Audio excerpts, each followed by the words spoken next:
നമസ്കാരം. ശ്രീരാഗം ആസ്ട്രോളജിയിലേക്ക് ഏവർക്കും സ്വാഗതം. ഇന്ന് നമ്മൾ ചർച്ച ചെയ്യുന്നത് 2026 ഫെബ്രുവരി മാസം 5-ാം തീയതി, അതായത് നാളെ വരുന്ന ദിവസത്തെക്കുറിച്ചാണ്. ജ്യോതിഷപരമായി നോക്കിയാൽ നാളെ ആകാശത്ത് ഗ്രഹങ്ങളുടെ വളരെ സവിശേഷമായ ഒരു വിന്യാസമാണ് നടക്കുന്നത്. നാളത്തെ ഗ്രഹനില നമുക്ക് ആദ്യം തന്നെ ഒന്ന് പരിശോധിക്കാം. പ്രപഞ്ചത്തിന്റെ ചാലക ശക്തി എന്ന് പറയുന്നത് തന്നെ അറിയാമല്ലോ, ഭഗവാൻ സൂര്യനാണ്. സൂര്യൻ ഇപ്പോൾ മകരം രാശിയിലൂടെയാണ് സഞ്ചരിക്കുന്നത്. എന്നാൽ നാളത്തെ ദിവസം, അതായത് ഫെബ്രുവരി മാസം 5-ാം തീയതിയായ നാളെ, ഇവിടെ പ്രധാനി ചന്ദ്രനായിട്ടാണ് വരുന്നത്. അപ്പോൾ നാളെ ചന്ദ്രൻ ചിങ്ങം രാശിയിൽ നിന്നും കന്നി രാശിയിലേക്കാണ് പ്രവേശിക്കുന്നത്. അപ്പോൾ അവിടെ ചന്ദ്രൻ നിൽക്കുന്നത് സൂര്യന്റെ നക്ഷത്രമായ ഉത്രത്തിലായിരിക്കും. ഇനി മറ്റു ഗ്രഹങ്ങളുടെ അവസ്ഥ കൂടി നമുക്ക് നോക്കേണ്ടതായിട്ടുണ്ട്. അതായത് വ്യാഴം, ദേവഗുരുവാണ് വ്യാഴം. വ്യാഴം മിഥുനം രാശിയിൽ വക്രഗതിയിലല്ലാതെ ബലവാനായിട്ടാണ് നിൽക്കുന്നത്. എന്നാൽ മന്ദഗതിയിൽ സഞ്ചരിക്കുന്ന ഭഗവാൻ ശനി തന്റെ സ്വന്തം രാശിയായ കുംഭത്തിൽ ഉറച്ചു നിൽക്കുകയാണ്.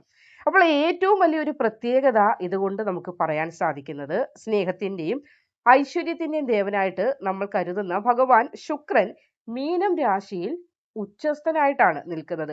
ഉച്ചസ്ഥൻ എന്ന് പറയുമ്പോൾ തന്നെ മനസ്സിലാക്കുക, ഏറ്റവും ബലവാനായി നിൽക്കുന്നു എന്ന് സാരം. അപ്പോൾ നാളെ ഇങ്ങനെ ഗ്രഹങ്ങൾ പരസ്പരം മറികടക്കുന്നതിനെ കുറിച്ച് പറയുകയാണെങ്കിൽ തന്നെ, ചന്ദ്രൻ കന്നി രാശിയിലേക്ക് കടക്കുന്നതോടെ അവിടെ സ്ഥിതി ചെയ്യുന്ന കേതുവുമായിട്ട് ഒരു സംയോഗം സംഭവിക്കുന്നുണ്ട്. അപ്പോൾ ഇത് മനഃശക്തി നമ്മൾ മനുഷ്യർക്ക് വർധനവിനായിട്ട് ഒരുപാട് സഹായിക്കുന്നുണ്ട്. അതേപോലെ വ്യാഴം മിഥുനത്തിൽ നിന്ന് ധനു, കുംഭം, തുലാം രാശികളെ ദൃഷ്ടി കൊണ്ട് ഒരു അനുഗ്രഹം കൂടി ചൊരിയുന്ന ദിവസമാണ്. അതുകൊണ്ട് ശുക്രൻ മീനത്തിൽ നിന്ന് കന്നിരാശിയെ നോക്കുന്നതിനാലും നമ്മൾ മനുഷ്യരുടെ ഇടയിൽ കലാവാസനകൾ അല്ലെങ്കിൽ കലാപരമായ മേഖലയിൽ പ്രവർത്തിക്കുന്ന ആളുകൾക്ക് നാളത്തെ ദിവസം വലിയ നേട്ടങ്ങൾ ഉണ്ടാകുന്നതായിരിക്കും. അപ്പോൾ ഈ ഗ്രഹങ്ങളുടെ വിന്യാസം നാളെ ഒരു പ്രത്യേക ഊർജം നമ്മൾ മനുഷ്യരുടെ മേൽ ചൊരിയുന്നുണ്ട്. അത് പ്രപഞ്ചത്തിൽ നാളത്തെ ദിവസം ഒരു പ്രത്യേകമായ ഊർജം ധാരാളമായി വന്നു നിറയുന്നതായിട്ട് നമുക്ക് മനസ്സിലാക്കാൻ സാധിക്കും. അപ്പോൾ ഇനി നമുക്ക് നാളത്തെ ദിവസം ഏറ്റവും കൂടുതൽ പ്രാധാന്യമുണ്ടാകുന്ന നക്ഷത്രക്കാരെ കുറിച്ച് മനസ്സിലാക്കേണ്ടതുണ്ട്. അതായത് നാളെ രൂപപ്പെടുന്ന ഒരു വിശേഷപ്പെട്ട യോഗമുണ്ട്. അതെന്താണ് എന്നത് കൂടി നമുക്ക് മനസ്സിലാക്കണം.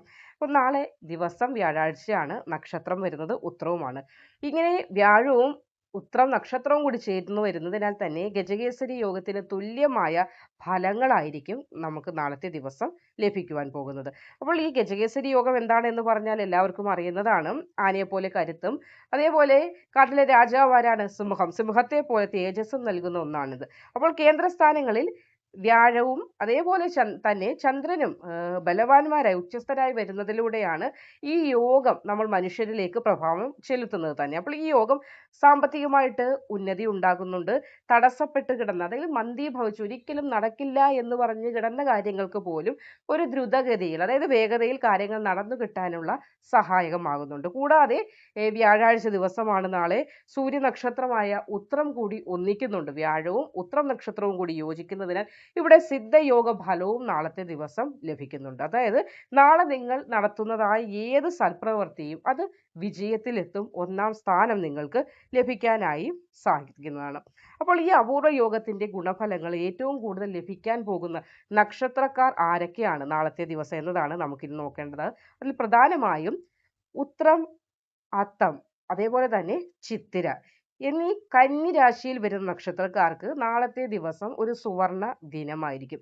നമ്മളിവിടെ ഓരോ ദിവസത്തെ ഫലങ്ങൾ, അതായത് വരാൻ പോകുന്ന ഫലങ്ങളെ കുറിച്ചാണ് പറയുന്നത്. അപ്പോൾ തന്നെ നിങ്ങൾക്ക് ശ്രദ്ധിക്കേണ്ട കാര്യങ്ങൾ, നാളെ ചെയ്യാൻ പാടില്ലാത്ത കാര്യങ്ങളും ചെയ്യാൻ പാടുള്ളതുമായ കാര്യങ്ങളെക്കുറിച്ച് ഒരു അവബോധം ഉണ്ടാകുന്നതിന് വേണ്ടിയാണ് ഇത് പറയുന്നത്. അപ്പോൾ നാളെ രോഹിണി, മകയിരം, പുണർദം, ഉത്രാടം, വിശാഖം എന്നീ നക്ഷത്രക്കാർക്കും നാളെ ഗ്രഹങ്ങളുടെ ഒരു ആനുകൂല്യം വളരെ കൂടുതലായിട്ട് ലഭിക്കുന്നതായിരിക്കും.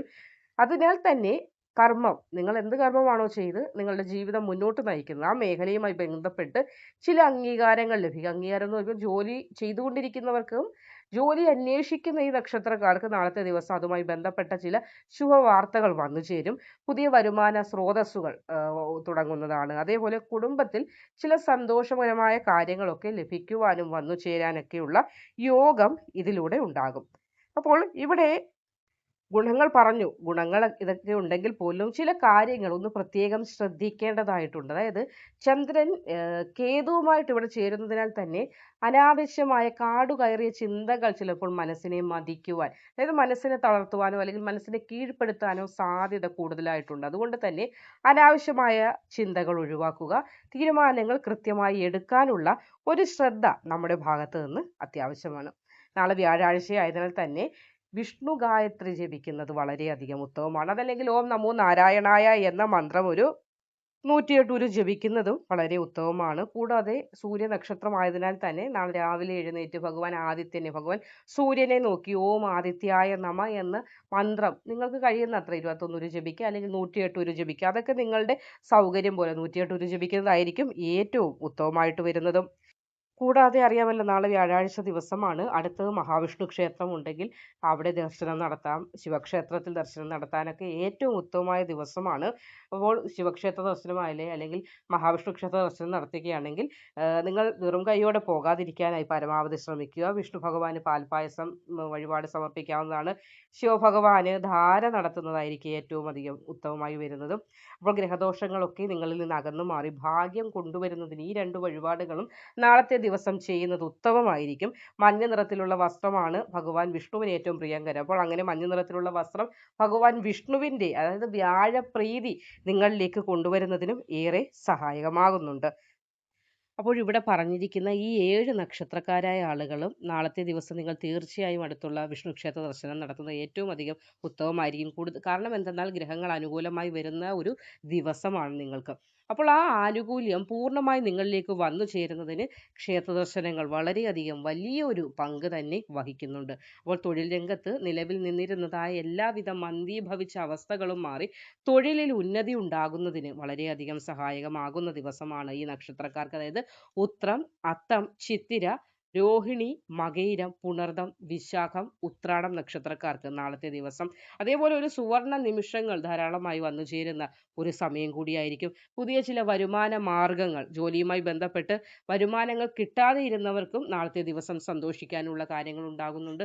കുടുംബത്തിൽ സന്തോഷവും സമാധാനവും കുടുംബ ബന്ധത്തിലെ വിള്ളലുകളൊക്കെ മാറി ഐക്യം വീണ്ടെടുക്കാനായി സാധിക്കും. കൂടാതെ ദമ്പതികൾക്കും ഏതെങ്കിലും പിണക്കമോ പ്രശ്നമോ ആയി അകന്നു കഴിയുന്ന ആളുകൾക്കാണെങ്കിൽ നാളത്തെ ദിവസം ആ കാര്യങ്ങളൊക്കെ ഒന്ന് പറഞ്ഞ് സോൾവ് ചെയ്ത് മുന്നോട്ട് ധൈര്യമായി പോകാനുള്ള ഭാഗ്യവും ഉണ്ടാകുന്നു. കാരണം ശുക്രന്റെ അനുഗ്രഹം കൂടി നാളത്തെ ദിവസം വന്നു ചേരുന്നതിനാൽ തന്നെ വളരെയധികം ആനുകൂല്യങ്ങൾ ഭഗവാനിൽ നിന്ന് നിങ്ങളിലേക്ക് എത്തുന്നു. അപ്പോൾ നിങ്ങൾ എന്താണ് ചെയ്യേണ്ടത്?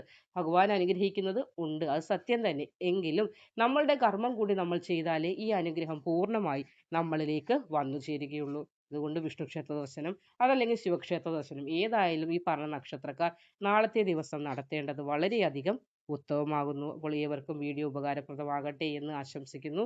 നന്ദി.